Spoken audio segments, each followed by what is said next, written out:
मौजू रामायण का एक सीन।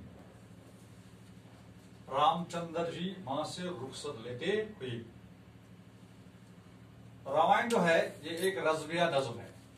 रज़्मिया नज़्म से मुराद वो नज़्म जिसमें जंग व जदल के तमाम वाकयात दर्ज होते हैं। रामचंद्र जी वनवास में रावण के साथ जो जंग व जदल करता है वो वाकयात इसमें दर्ज है।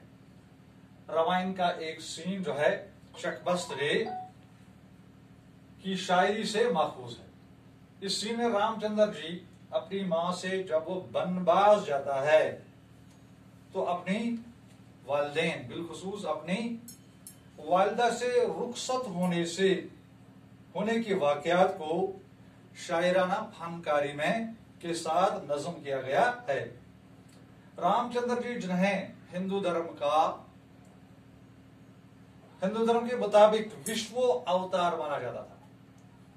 अयोध्या के राजा जो थे उसका नाम था दशरथ। उसकी 3 बीवियां थी। एक का नाम था कौशल्या। उसके वतन से रामचंद्र जी पैदा हुए थे जो राजा दशरथ का बड़ा बेटा था। दूसरे का नाम था, उसकी बीवी का नाम कीकी। उसके 2 बेटे थे, भरत और शत्रुघ्न।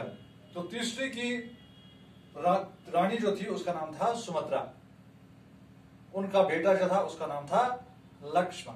राजा दशरथ ने बुढ़ापे में ही अपनी सल्तनत जो है वो अपने बड़े बेटे जो आखिर था उसका नाम था रामचंद्र जी उसको देनी चाहिए। लेकिन जो कीकी थी उसने उसको अपनी ही जिंदगी में उसने उसे वादा लिया, कहा था कि आने पर वो अपने वादों का इजहार राजा के सामने करेगा।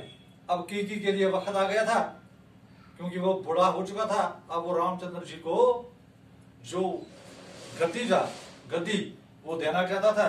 तो कीकी ने उसको अपना वादा याद दिलाया और उसके वादे के मुताबिक उसको रामचंद्र जी को 14 साल के लिए वनवास भेजना था।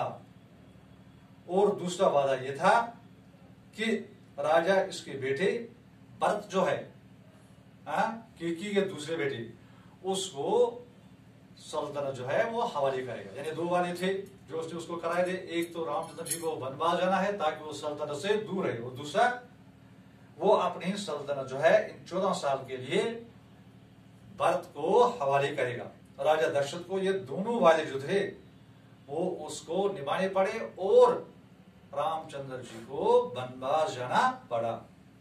तो ये इसी रामायण का एक सीन है जो एक रज़्मिया नज़्म है। क्योंकि आपको मालूम है कि जब वो वनवास जाता है तो इस वनवास में उसकी बीवी जो है वो रावण लेता है। जब वो शिकार करने के लिए दिन भर जाता है तो वनवास में वो एक झोपड़ी में होती है, उसका नाम होता है सीता जी। तो उसको रावण लेता है तो वहां से उसको उसके बाद उसके साथ जो हनुमान था उसकी मदद से उसके साथ जंग करना पड़ता है। तो ये था इसका तारुफ जो रामचंद्र जी से रुखसत लेते हुए। तो अब इन जो अशार हैं इनका हम तशरीह करेंगे। तो इसमें 6 बंद हैं। 6 में से हम इसके 2 हिस्से करते हैं।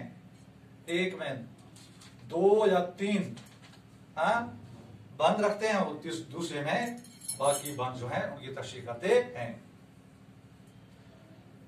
क्या जाने किस ख्याल में गुम थी वो बेगुनाह, नूरे नजर पे दी दे हसरत से की निगाह, जुम्बिश हुई लबों को बरी एक सर्द आह, ली गोशे हाई चश्म से अश्कून रुख की राह, चेहरे का रंग हालत दिल खोलने लगा, हर मोए तन जुबान की तरह बोलने लगा। तो इसका पहला जो बंद है इसकी ये तशरीह है कि मां ने अपनी आंखों के लाल जो थे वो थे रामचंद्र जी, उसको हसरत भरी निगाहों से देखा क्योंकि वो उससे वो रुखसत लेता है। उसको 14 साल के लिए वनवास जाना था। जो सरद आह भरी और जो उसके आंखों से आंसू जो थे वो रवा हुए, उनके चेहरे पर उनके दिल के हालात जाहिर होने लगे। तो बेचैनी और बेसब्री की हालत में बदन का एक एक बाल जो है उसको, यानी उसको एक कपकपी लगी है, जिसको हम कहते हैं कपकपी लगना, तो बदन का एक एक बाल गोया जुबान की तरह बोलने लगा। इस बंद में क्या है?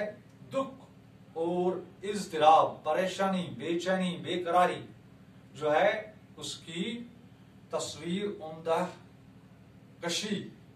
उसकी उम्दा तस्वीर कशी की गई है। क्योंकि ये उस वक्त रुखसत लेता है, जो ही वो रुखसत लेने के लिए अपने माँ के पास जाता है, खासकर अपने माँ और बाप के पास, और बिलखुसूस माँ के पास, तो माँ को क्या लगती है? एक फिक्र लगती है, बेकरार हो जाती है, और दुख और इज़्तिराब की वजह से उसका, समझो कि उसके जिस्म का एक एक बाल जो है वो गम का इजहार कर रहा है। आखिर असीर यास का कुफल दहन खुला, अफसाने शदाइद रंज व महन खुला, एक दफ्तरे मुजालिम में चरगी कौन खुला, वाथा दहाने जख्म के बाबे दहन खुला, दर्द दिल गरीब जो सिर्फ बयान हुआ, खूने जिगर का रंग सुखन से आया हुआ। तो आखिर जो था इस बंद में कहते हैं कि आखिर असीर यास का कुफल दहन खुला, अफसाने शदाइद रंज व महन खुला, एक दफ्तरे मुजालिम शर्के कहन खुला, वाथा दहाने जख्म के बाबे दहन खुला, दर्द दिल गरीब जो सिर्फ बयां हुआ, खूनी जिगर का रंग सुखन से आया हुआ। कहते हैं कि आखिर जो नाउमीदी की कैद के मुंह पर, यानी उसके उस पर मुंह पर एक कुफल यानी ताला लगा हुआ था, यानी बात करने के लिए जो माँ उसकी पहले बात नहीं कर रही थी, अब उसका जो मुंह था यानी उसका मुंह अब खोला। मुंह क्या खुलना था कि आसमान के डाई जुल्मों का गोया दफ्तर खुल गया। दिल में जो जख्म था इसकी कैफियत जो थी वो जुबान से बयान होने लगी। यानी जो उसको दुख लगा था कि रामचंद्र जी को वनवास जाना है और 14 साल के लिए वो मुझसे अलग हो रहा है, जब मां बोलने लगी तो उसकी बातों में खूनी जिगर का रंग था। क्योंकि उसका बेटा जो था उसको एक चाल के साथ वनवास भेजा गया था, और सल्तनत जो थी वो उसे लेकर दूसरे बेटे जो उसकी बीवी थी की उसने ये चाल बनाई थी तो उसको दी थी। तो जब मां बोलने लगी तो उसकी बातों में खूनी जिगर का रंग था। अपने दिल के दुख अपनी जुबान पर लाते लाते मां का कलीजा जो था वो मुंह को आ रहा था, यानी जो उसके अंदरूनी हालात थे दुख की वजह से वो उसके जुबान पर अब आने लगे। अच्छा, उसके बाद तीसरा बंद है, सुनकर जुबान से मां की ये फरियाद दर्द खैज, उस खुस्ते जान के दिल में चली गम की तेग तेज। आलम ये था करीब की आंखें हूं अश्क रेज, लेकिन हजार जब्त से रोने से की गुरेज। सोचा यही कि जान से बेकस गुजर न जाए, नाशाद हमको देख के मां और न मर जाए। जब रामचंद्र जी ने अपनी मां की ये दुख भरी फरियाद सुनी तो रामचंद्र जी के जो उसका दिल पहले ही टूटा हुआ था उस पर एक किस्म का एक कारीजर लगा, यानी उसका दिल जो था टूटे दिल पर गम की तलवार जो थी वो चली। अब उसको दुख की वजह से उसकी हालत ऐसी होगी कि उसके आंसू जो थे वो रुक नहीं सकते थे, लेकिन उसने अपनी जगह सोचा, उसे सब्र किया और अपने आंखों में आंसू नहीं आने दिए। अगर वो अपने आंखों में आंसू आने देते तो उसके मां की परेशानी में ज्यादा इजाफा हो जाता, इसमें इजाफा हो जाता। यही सोचा कि हमें रोते और दुखी होते देखकर मां को और ज्यादा दुख होगा, तो इसलिए अपने दिल पर उसने काबू रखा और उसने रोने से परहेज किया।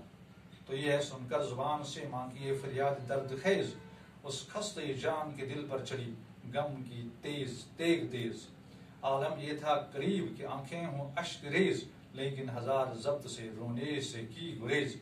सोचा यही कि जान से बेकस गुजर न जाए, नाशाद हमको देखकर मां और न मर जाए। जब उसे देखा कि मेरी माँ जो है वो मेरी याद में मर रही है, अगर मेरे आंसू जो हैं वो जब्त में नहीं रही, यानी वो जारी रही, तो माँ के आंखों से भी आंसू जारी हो जाएंगे और इसकी कैफियत जो है वो बदल जाएगी। हो सकता है कि ये जानलेवा भी हो सकता है। इसलिए उसने अपने आंसू पर बहुत ही जब्त किया और माँ को महसूस होने नहीं दिया। तो ये थे पहले 3 बंद। अब उसके बाद 3 और बंदों की तशरीह करेंगे।